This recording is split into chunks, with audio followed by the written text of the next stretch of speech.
Welcome to the Australians Teach English podcast, the podcast for language learners, by language learners, with language learners.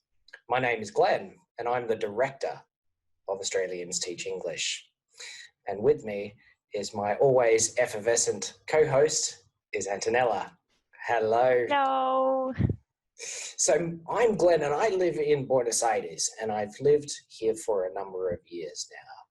What about you, Antonella? What about you? Well, I am from Argentina, from Buenos Aires, but now I am living in Valencia, Spain, for a year and a half now. Excellent. And I speak English. I'm from Perth in Western Australia. I speak Spanish, but I'm also learning Portuguese and a little bit of Chinese. What about yourself? I think I speak Spanish, not very sure. I'm learning English, and I want to learn Italian and Valenciano. Very good. So you're giving it a crack. You're giving all of these languages a crack. Yes, exactly. I'm giving it a crack, the same as this podcast. Excellent. Yeah, excellent. So we hope you're ready out there to listen to us, to give us a crack, to have a crack with this podcast to help you with your learning. And today we are talking all about giving it a crack, having a crack, setting goals. What are our language goals? How can we use these language goals to help us? We often hear a lot about fluency. Both myself and Antonella, we teach English. And we often hear students come to us and say, well, we want to improve our fluency, or I want to improve my fluency. And this is something that we talk about when we are starting a new language. But it is often the first stage in developing some problems with our learning process. What do you think? What do you think, Antonella? I think it is an issue for everyone that is starting a new language. I hear that with English, that people struggle a lot to get fluent, but I think it is normal, and I think that you need to speak until you get it, until you get there. So what is fluency? What do you think people mean when they say, well, I want to improve my fluency? I think most people want to be understood, but not to be struggling, like finding the word to not make the conversation longer than it has to be. Yeah, I think that is what people mean. Maybe the pronunciation, maybe the speaking rate, the time it takes to answer questions or to think about answers to questions. But is that something that we can actually measure? Is that actually a useful goal to have? Are there better ways that we can set our goals for language learning?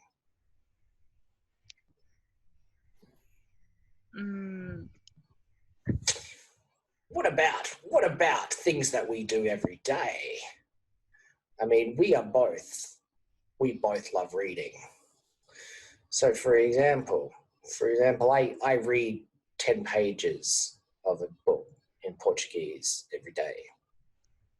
That's my goal today. My eventual goal is to read the whole book. One of the reasons why I started learning Spanish was to be able to read authors in Spanish, for example, Cortázar. So then, when I was able to actually finish that book, I felt like I had actually achieved something. What about you? I never find reading so complicated because I love to read since I was a kid, and most books are in English, so they are easy to get. But I think I have struggled with pronunciation, for example, and the only way.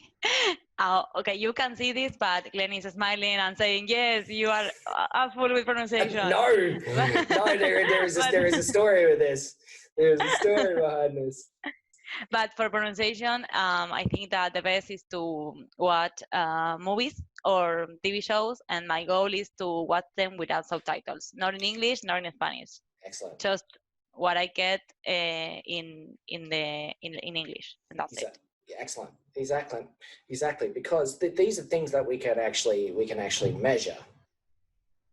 If we say, well, I want other people to understand me, well, you're going to look for that one time when someone doesn't understand you. And because we might be speaking in another language, we might be more negative on ourselves than if we were speaking in our own language. It might be that we are always in the fear of not being understood. Yeah. Especially taking to native people. Exactly. And it might be the case that I might be talking to someone in English, in my own language, and they might not understand me either. So what does that say about my fluency? Do I say, well, I'm not fluent in English because someone doesn't understand what I'm saying? So what is the effect of all of this on our learning? How can we avoid this trap of saying, well, I want to be fluent? A good advice I had from an old teacher, Mariana, was that if you're taking to to a native person, they're going to understand you because it is their mother language. So don't be nervous. I know it is hard, but they are going to be able to understand you even if you make mistakes. So your advice is to have a crack. Yes, to have a crack and talk to someone native. Nowadays there are a lot of apps. See, I'm struggling too. There are a lot of apps. but we're here giving it a crack. That's what we're here for. Yes. There are a lot of apps, so it is easy to practice and get a lot of confidence with it. Fantastic. And so would your advice be to actually go out and seek other people to try and have conversation with other people? Yes, but with COVID, it's maybe hard to look for other people. Maybe 2020, but then again, there are other options. I mean, the technology is so different now compared to what it was even 5 years ago. The options to be able to try and find someone to speak to online is completely different to what it was just a few years ago. And I think that this is also another option. Give it a crack. Find something out there that works for you. It guaranteed you there is someone in almost every country that wants to either speak English or maybe even your language, whichever language that you choose. So the hardest part is actually finding the person. Giving it a crack after that will be easy. So I mean, this is kind of a strange Australian expression. Give it a crack, have a crack. Where when I was playing a lot of sport, you would often hear have a crack or give it a crack, meaning that if you were playing football, that you weren't trying hard enough. Have a crack, you mug. You would often hear from the sidelines if your team was getting beaten, and maybe even in cricket.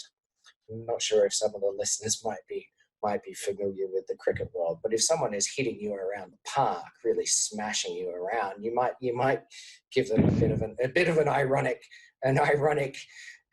sledge. You might say, well, why don't you have a real crack next time after they've hit the ball into someone's backyard?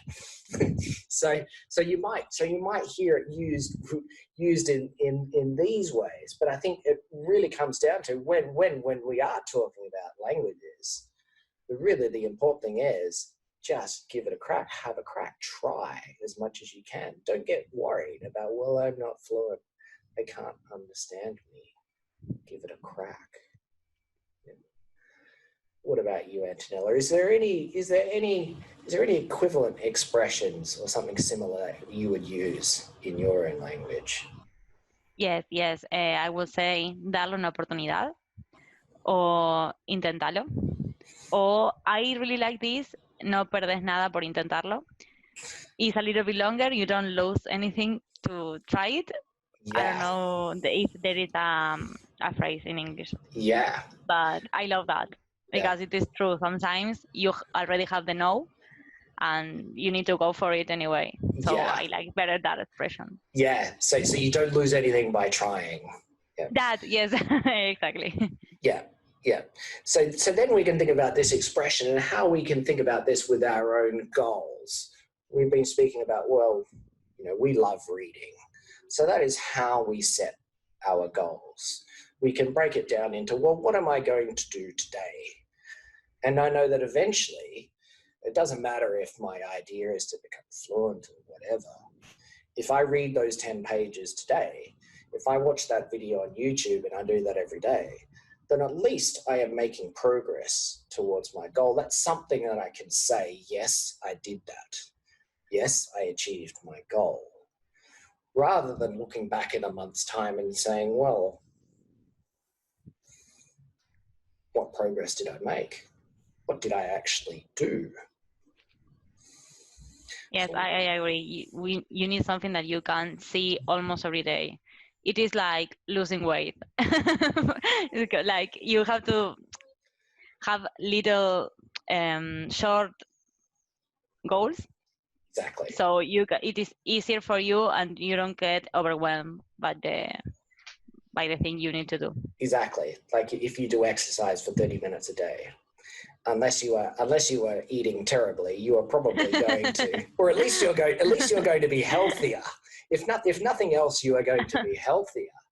Probably, maybe, and hopefully there's people listening to this podcast as they're doing some exercise. And we might talk about that in a few episodes' time. The benefits of doing exercise and language learning. Yeah, we might find that there are some links with this. So yeah, have a crack. Have a think about it. Have a crack. Give something a crack. And if you have an equivalent expression in your own language, send us a message. You can follow us on Instagram, Facebook, and you can subscribe to this podcast wherever you find good podcasts and bad podcasts as well. So until next time, see you later. Take care from all of us at Australians Teach English. See you later. Bye.